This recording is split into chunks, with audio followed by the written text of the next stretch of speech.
All right, for this next part, we're now gonna get into the actual cleaning up. Now that you know the hotkeys and where everything is, which tools to use, like the size of the line quality and stuff. Now that you guys all know that, we're gonna get into the actual cleanup. Okay, so the reason why I chose this shot in particular is because there are overlapping lines or overlapping things going on with this shot. So as you can see, for example, I'm just gonna, from the last tutorial, I'm gonna get rid of this. As you can see, Basil here, and make sure you are drawing through. So Basil's body would be here. Use T here. Okay, cool. Now that we have finished, doing this for Basil, this is going to be super important. You see how Rosemary's arm, or her arm, covers her hand. But her hand, now this is the important part, her hand goes underneath Basil. And this is like her hand goes underneath both the arm and the torso. However, her thumb is above both the arm and the torso. So here's what we're gonna do. Now that we have Basil like this, this is not good because we need to separate both the arm and the torso and the hand and the thumb. So I'm gonna quickly do a drawing of each one of these layers. To quickly show you, really quick, if you come down here to the timeline, you want to click Add Drawing Layer. Come here, and then you want to make a layer of all the body parts that are overlapping. And this is super important for both overlapping layers and overlapping props. So if your shot has a prop of Basil holding something, or of Rosemary holding something, or something happening, you need to look at the animatic or rough animation or whatever and see what body parts or things that are going to be above the prop or like other layers, and you need to see what is below those props and other layers, because that is how you're going to separate these different layers. And this is where a little bit of thinking comes in, and being like, okay, like this layer goes above this one's going to go underneath, and you need to take all of these into account so you can like designate and make sure that these body parts are all in the right places and you're doing this correctly. All right, I'm going to cut away, and then I'll have all these layers set up, and yeah. All right, guys, I am back here. So pretty much, I'm done with the drawing. Turns out this was a more complicated shot than I originally thought. There's a couple different ways. There's actually 6 layers that I needed to do. I excluded the right side of Basil and Rosemary and the head of Basil. But still, that leaves me with 6 layers, and I'm going to go through them just so you know how I went about this process. Another thing, too, is yours is going to look much cleaner than this, obviously, but you can, because this is vector and you can change the lines afterwards, you can do this in different colors. You just have to make sure everything is back to black in the end. The reason why you would do it in different colors like I did, even though I'm doing this as an example, pretty much what you want to do is you can do this in different colors to make it easier for you to see which layer is going underneath what. So as you can see, this black line, Basil's arm, is going above the red line, which is Rosemary's hand. This purple line, which is the thumb, is going above the hand, and so on and so forth. The new layer that I added is the straps after like going through and figuring things out, and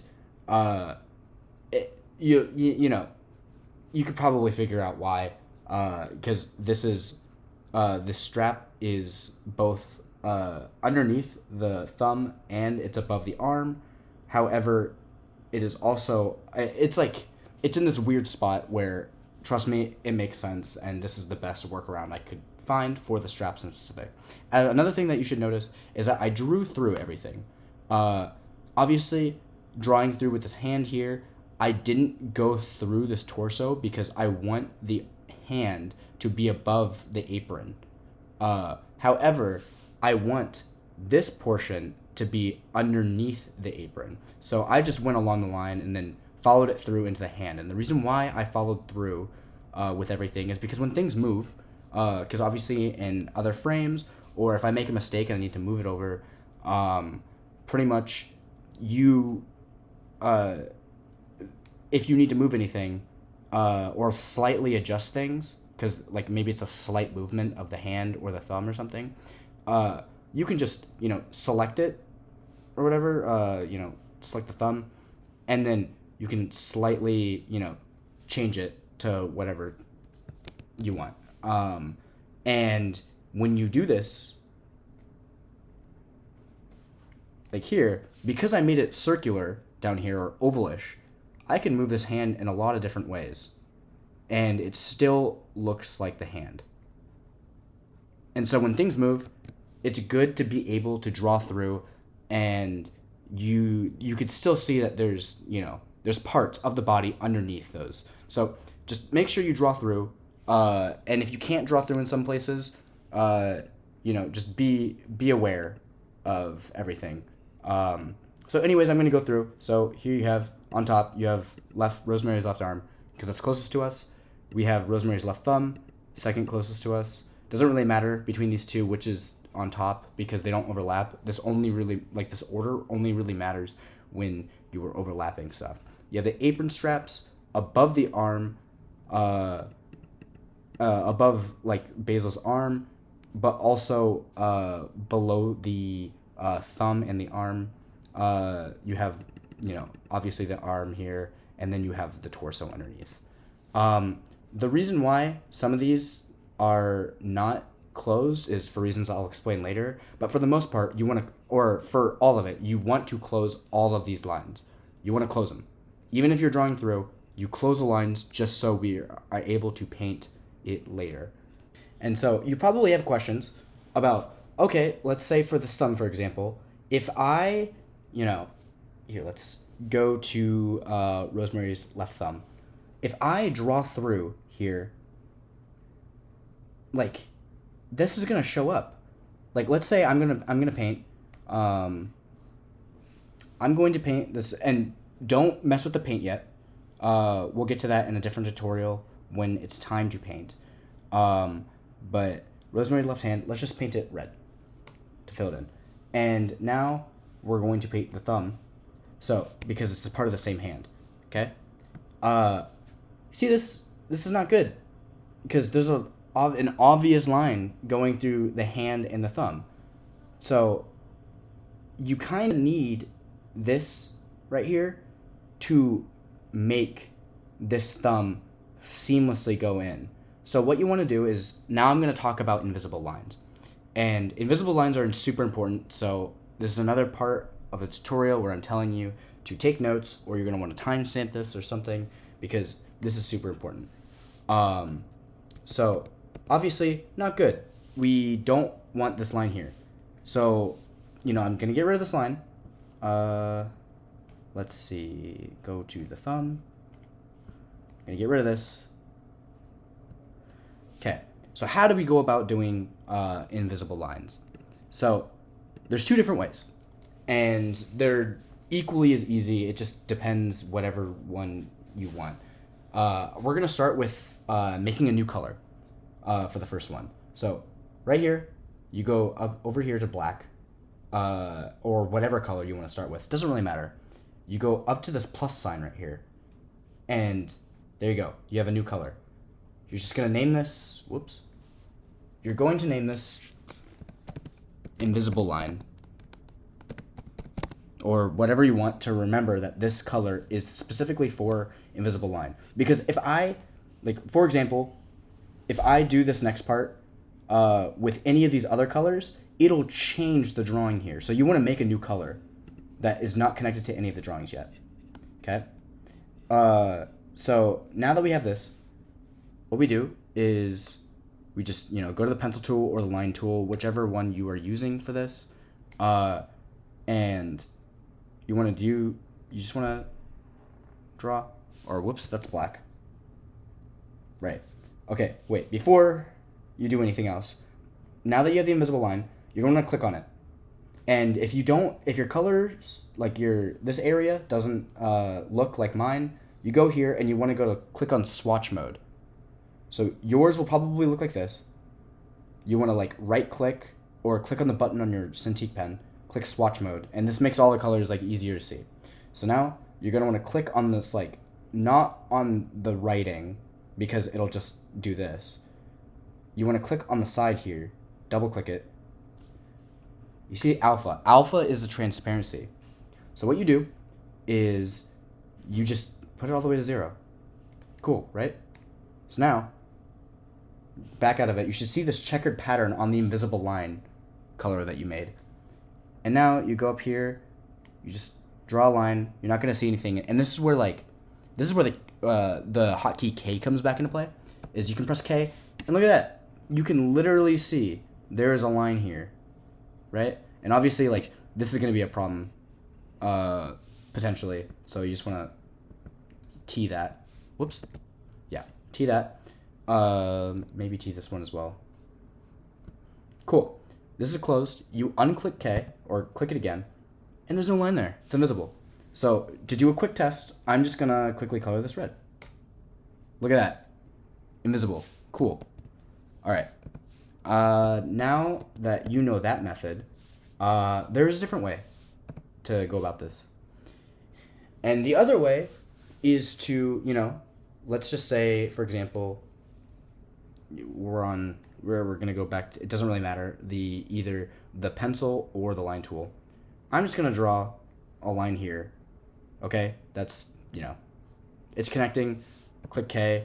You can see right here, there's a blue square here, blue square here. They're connected. Cool. Now what you want to do is you want to come to the, you want to click on the selection tool right up here. Make sure it's not the red one. Make sure it's the black one, okay? So you want to click on the selection tool. You want to click this line, or you can draw a line through it, whatever. As long as this singular line is selected. Don't go like this because it'll select all of this. You want to just do this line. Cool. Now you want to come over here to tool properties up here. And now you have the maximum size. So pretty much what you want to do is obviously, stay at 7 for the standard. But for invisible lines, you can just do that. And look at that. It's gone. You want to check to make sure that the line's still there? Press K. It's still there. Look at that. Not only that, but you could even do another test.